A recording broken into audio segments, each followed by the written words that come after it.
વડોદરા શહેરની સયાજી હોસ્પિટલમાં સારવાર લઈ રહેલ પાસાના આરોપનો કેદી પોલીસને ચકમો આપી ફરાર થઈ ગયો હતો, જેને ક્રાઇમ બ્રાન્ચે અમદાવાદથી ઝડપી પાડ્યો. વડોદરા શહેરની સયાજી હોસ્પિટલમાં સારવાર માટે લાવવામાં આવેલા પાસાનો આરોપી પોલીસને ચકમો આપીને ગત રાત્રિના સમયે ફરાર થઈ ગયો હતો.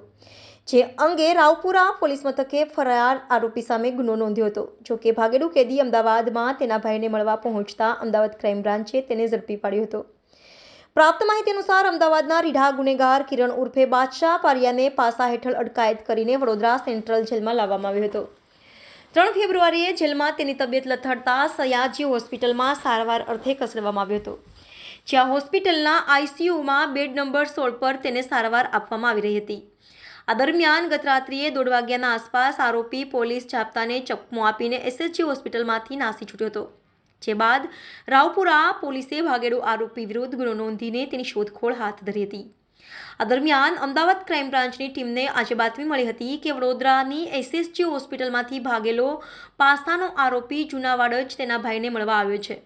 જે બાતમીના આધારે અમદાવાદ પોલીસે આરોપીને ઝડપી પાડ્યો હતો.